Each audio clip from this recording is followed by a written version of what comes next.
Le récit du prophète Lot dans le Coran offre une lueur d'espoir et compte aussi des exemples pour faire face aux défis dans un monde où les valeurs morales sont souvent éclipsées par les tentations et les pratiques immorales. Comment rester ferme sur le chemin de la droiture malgré les défis et les séductions qui nous entourent? Parlons du prophète Lot, car son histoire recèle des réponses à ces questions. Allah nous y enseigne les vertus de la résilience et de la foi inébranlable. Dans de nombreuses villes du monde, les rues sont devenues des territoires dangereux, où la violence et la drogue sont omniprésentes. Les écoles ne sont pas épargnées, avec des enfants exposés dès leur plus jeune âge à ces fléaux, que ce soit l'alcoolisme, la violence conjugale et d'autres dérives. Face à cette réalité troublante, on ne peut s'empêcher de se demander, le monde d'aujourd'hui est-il si différent de ce que nous lisons dans l'histoire du prophète Lot? Dans la ville corrompue de Sodome, le peuple vivait sans moralité, ni respect des normes sociales.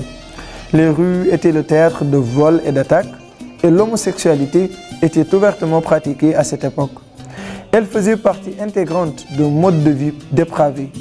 C'est dans ce contexte que Dieu a envoyé le prophète Lot pour guider ses habitants vers la droiture et l'adoration exclusive de Dieu.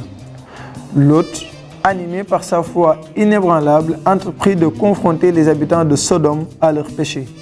Il les exhorta à abandonner leurs pratiques criminelles et leurs comportements immoraux. Mais ils rejetèrent obstinément ces avertissements. Malgré ses efforts pour les amener à la repentance, ils refusèrent d'écouter et persistèrent dans leur voie perverse. Le peuple de Sodome avait atteint un tel niveau de dépravation qu'il ne connaissait plus aucune honte, aucune pudeur, aucune limite.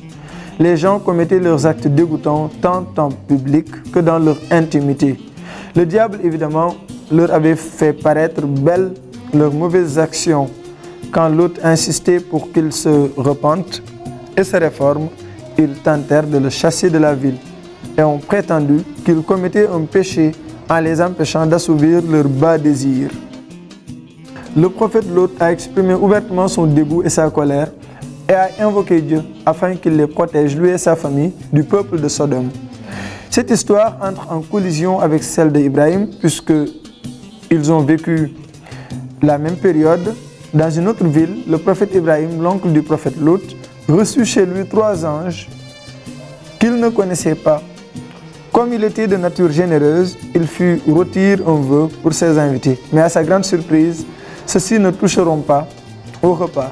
Après leur mission chez Ibrahim, ces anges vont quitter le prophète Ibrahim pour aller à la direction de Sodome, à la rencontre du prophète Lot et sa famille.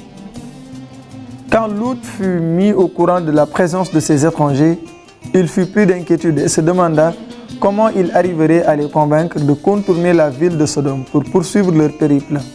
Lorsqu'ils furent à proximité, le prophète Lot essaya de leur expliquer la nature perverse des habitants de la ville, mais ne réussit qu'à les convaincre d'attendre la tombée de la nuit pour entrer dans la ville. Lorsqu'ils ont révélé qu'ils étaient en fait des messagers de Dieu, les gens qui étaient venus pour faire du mal à ces messagers ont fui, pris de panique et se sont dispersés. Ils ont laissé Lot et sa famille seuls avec les envoyés devant. Ces derniers ont dissipé les craintes de Lot et lui ont ordonné de rassembler sa famille et de quitter la ville de Sodome sur le champ. Ils partirent donc et Lot s'assura de clore la marche afin que nul ne retourne pour regarder la ville. Son épouse resta cependant en arrière et ne les suivait pas. Elle fut atteinte par le châtiment de Dieu avec les habitants de la ville. Le Coran a décrit ce châtiment dans de nombreux passages. C'est ainsi que se ferme le livre sur l'histoire du peuple de Lot. Leurs noms furent effacés de la mémoire historique.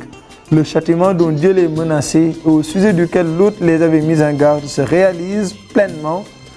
Mais l'histoire du prophète Lot nous montre déjà que Dieu tient toujours ses promesses. Mais qu'en est-il de nous? Sommes-nous prêts à suivre l'exemple du prophète Lot en restant fermes dans notre foi et en nous éloignant des chemins de la corruption malgré les tentations qui nous entourent?